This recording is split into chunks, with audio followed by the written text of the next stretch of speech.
یار اللہ تعالیٰ بے نیاز ہے، اس کو کوئی پرواہ نہیں، پوری زندگی کوئی یعنی کس لیول کی زندگی گزارتا ہے، آخری وقت میں اللہ تعالیٰ ایمان کی دولت دے دیتا ہے۔ اور بعض اوقات بندے پوری زندگی لوگوں کو دھوکہ دیتے ہوئے دین کی زندگی گزارتے ہیں اور مارے جاتے ہیں، حالانکہ وہ دیندار نہیں ہوتے، وہ دنیا دار لوگ ہوتے ہیں۔ ایک آسٹریلین نیو مسلم بتاتا ہے کہ میں، بڑی لمبی سٹوری ہے اس کی، وہ کہتا ہے میری زندگی میں 2-3 ایسے واقعات اوپر تلے ہوئے جس سے مجھے یقین ہوا کہ زندگی موت کا مالک اللہ ہے۔ وہ کرسچن تھا تو بعد میں مسلمان ہوا۔ وہ کہتا ہے جی ایک میری زندگی میں واقعہ یہ ہوا کہ میں یعنی ڈرائیونگ کر رہا تھا، فل سپیڈ پہ جا رہا تھا ٹین ایج میں، اور کہتا ہے سامنے سے ایک ٹرک آ گیا اچانک، تو کہتا ہے میں نے آنکھیں بند کر لی کہ بس اب تو آخری وقت ہے۔ کہتا ہے ٹرک گزر گیا، مجھے کچھ بھی نہیں ہوا۔ کہتا ہے مجھے نہیں پتا یہ کیسے ہوا، نہ میں نے سٹیئرنگ موڑا نہ کچھ ہوا۔ کہتا ہے بہرحال اس ایک لمحے کے اندر کہتا ہے مجھے اپنی زندگی کے نا کئی ایک چیزیں نا آخری وقت جب بندے کو آتا ہے نا تو کہتا ہے مجھے اپنی زندگی کے کئی واقعات نا ریمائنڈ ہونے شروع ہو گئے کہ اب تو میری موت آ گئی ہے، میں نے تو یہ برائی بھی کی ہوئی ہے، یہ برائی بھی کی ہوئی ہے، یہ برائی بھی کی ہوئی ہے۔ اچھا کہتا ہے میں پریشان ہوا۔ پھر کہتا ہے کچھ دنوں بعد میں ایک ATM مشین کے اوپر پیسے نکالنے کے لیے گیا تو وہاں پہ کوئی بندہ اندر گھسا ہوا تھا، اس نے یہاں پہ ریوالور رکھی اور مجھ سے پیسے مانگے۔ تو کہتا ہے میں نے اس کو پیسے نہیں دیے تو اس نے وہ پسٹل چلائی۔ کہتا ہے اس نے چلائی تو گولی نکلی، دوسری تیسری چوتھی پانچویں، اس گولی نکلی نہیں۔ تو کہتا ہے یہ 2 واقعات اوپر تلے میرے ساتھ ہوئے، یہ اللہ تعالیٰ پھر گائیڈ کر رہا ہوتا ہے۔ کہتا ہے میں نے پھر کہا کہ میں پرپز آف لائف کو تلاش کروں گا، مجھے 2 بار زندگی نہیں ملی۔ تو اس بندے نے اسٹڈی کرنا شروع کیا، الٹیمیٹلی وہ قرآن تک، اسلام تک پہنچ گیا، مسلمان ہو گیا۔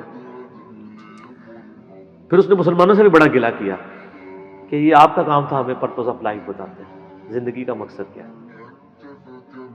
تو وہ کہتا ہے کہ میری ایک نانی تھی نا، ان کی عمر 80+ تھی، تو وہ کہتا ہے وہ گاؤں میں رہتی تھی، تو کہتے ہیں وہ مجھ سے بڑا پیار کرتی تھی۔ تو وہ کہتا ہے کہ میں نا یعنی مسلمان ہوا تو میری پہلی خواہش یہ ہوئی کہ میں کسی طریقے سے اسے مسلمان کر لوں، وہ تو مرنے کے قریب ہے، کلمہ پڑھا، ٹھیک ہے۔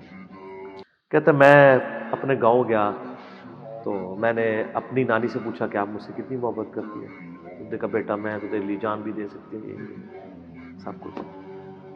تو اس نے کہا میں جان نہیں مانگ رہا، آپ صرف ایک دفعہ شہادت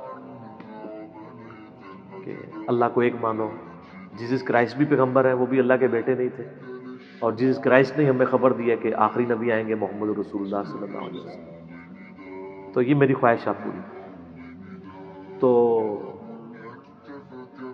وہ نانی کہتی ہے کہ میں مجبور ہوں، تیرے ساتھ مجھے پیار ہی اتنا ہے، چل تو کہتا ہے تو میں کلمہ پڑھ کے مسلمان ہو جاتا ہوں۔ ہائے ہائے، 1 ہفتے بعد وہ فوت ہوگی۔